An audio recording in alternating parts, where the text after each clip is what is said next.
considering that our Ryzen is pretty much, what, like 4 years old now, and it is essentially crushing the competition. All competition is being essentially crushed, considering they've got Threadripper, you got the Core Ryzen 9 3900X, absolutely smashing Intel price to performance and heat to performance.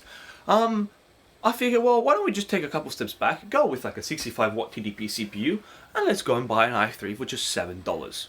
Can you get a Ryzen 3 1300X for $7? I don't think you can. So without further ado, let's go show you how I got a motherboard for free, a case for free, and a power supply for free, which complements the i3 very well. And then we will go ahead and slap in a GTX 560 Ti from Gigabyte from a couple years ago, and then we'll go ahead and actually try playing some Fortnite. So without further ado, roll the intro and I'll explain to you exactly what happened.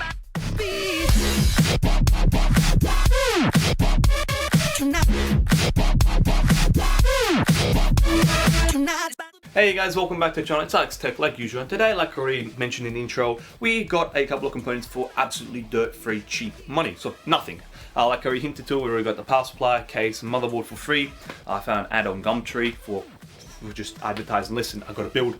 I don't want to finish it, just take the rest of the components. So I just came in like 9 minutes after we posted, and I just went and picked it up immediately. Mum wasn't very happy with me, but hey, we also saw a car burning. Hopefully that persons are fine, let's hope.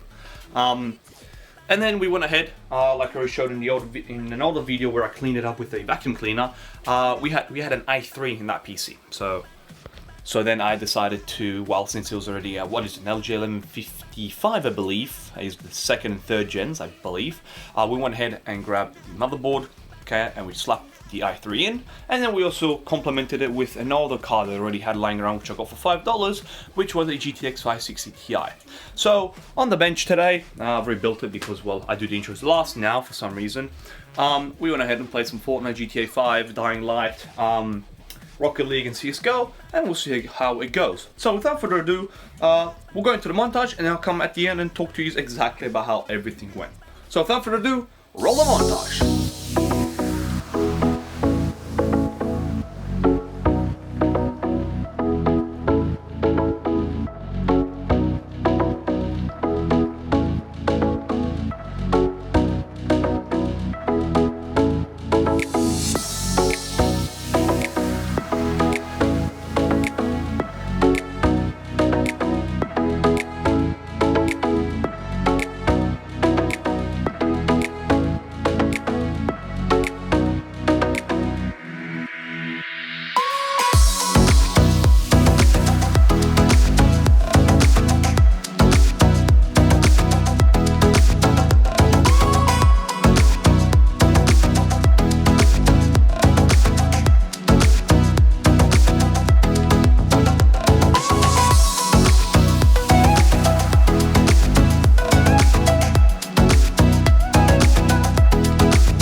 Okay, so the PC is finally built, and like usual, I have to give my final word because, well, how do you end the video?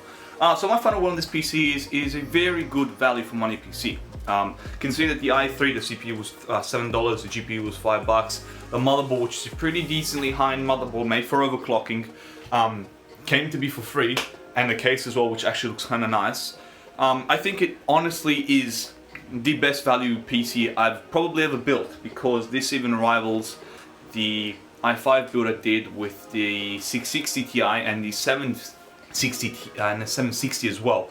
So yeah, I mean, most people would say that 1 gig of VRAM buffer is not enough.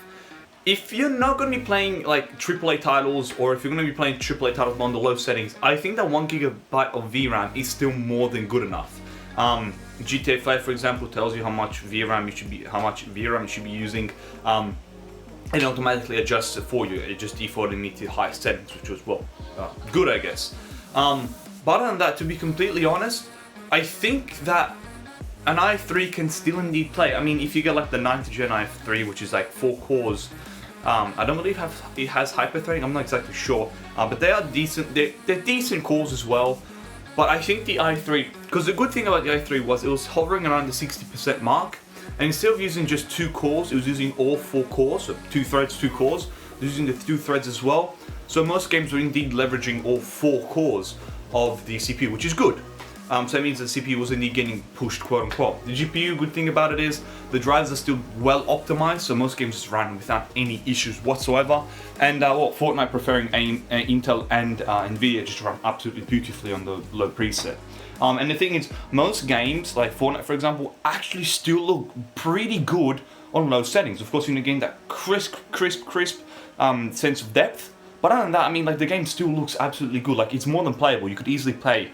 I mean, all pros play on low settings with the view distance cracked to ultra. So it's not like you're losing that much compared to other people at the end of the day. I personally just run medium settings, again, 120 frames per second, VSync, and just call it a day on my main rig. But yeah, I think that, well, if you're gonna go out there and build a PC, you can get an i3 for decently cheap, which is like a 3rd gen i3, which is 3220. It's decent shit. You got yourself get like a 5th gen or 6th gen GTX card, which, you know, can perform pretty well. I think that 1 gig of VRAM is still good enough. Most people say, no, you need 2 gigs to play anything decent. No, shut up. As clearly evidenced today. So yeah, I was damn lucky to find that that deal, which features the motherboard case and the power supply. I was genuinely just missing those 3 parts for the build. I mean, I already had a case, but that case is ugly. In this case, with the V6 logo there, that interests some car heads. I don't know. Hopefully it helps with the selling. The LED cooler actually looks pretty damn nice, especially how it reflects into the top fan. Unfortunately, it doesn't have any intake fan, the PC. So we're gonna be, what is it? I think it's negative pressure. We output all air. So yeah, we don't have a proper airflow, but at the end of the day, air's just gonna creep in, cool CPU and cool day. It's not like air doesn't move at all. So yeah, without further ado, thank you very much. I hope you enjoyed it. Next month's PC should be featuring a Xeon on the 1st generation socket, which is, I think, what, 1155, I think? I'll have to double check. It's not 775, surely not. Yeah, another thing I do want to tell people, please, for the love of God, stay the fuck away from the 771 and 775. Unless you're playing like 2D games, or, well, you get one of those really high-end, like, extreme processors, or like one of the high-end Xeons, please stay away from 771 or 775, because even like a Q, I was gonna build this month's PC was supposed to be a Q 9400, and that thing was just bottlenecking everything I had. Even the GTX card we had today was just getting bottlenecked the shit out of. We were running like 60%, so you can see that stepping up to a cheap, shitty i3 can indeed raise performance above the roof. So yeah, if I were any of you, stay away from the 775 unless you're getting like the extreme processors, and try and hit for an i5. Try and hit for like a 1st gen i7 because they are overclockable, or otherwise try and go for like a Xeon, like an X30. I got an X30 for $40 on the used market here, but you could easily strive for like an X30 for 50, I believe. You can easily get that to like about 3.7, 3.8 if I'm not incorrect. Take Your City is like a bunch of overclocking tutorials as well. And first gen is, well, you can easily play Apex Legends. It has that instruction set, what is SSE 4A, which is the POP CNT. What is it, like a microcode, I believe. So yeah, because that microcode, to play Apex Legends, you need either a first generation Intel CPU, or I think the Bulldozer has that instruction set, if I'm not incorrect.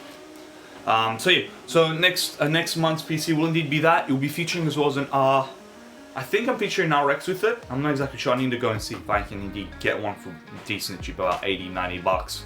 So yeah, without further ado, thank you for watching Max Tech. I hope you enjoyed the video. Make sure to leave a like and a subscribe, and I'll catch you in the next one. See ya, guys.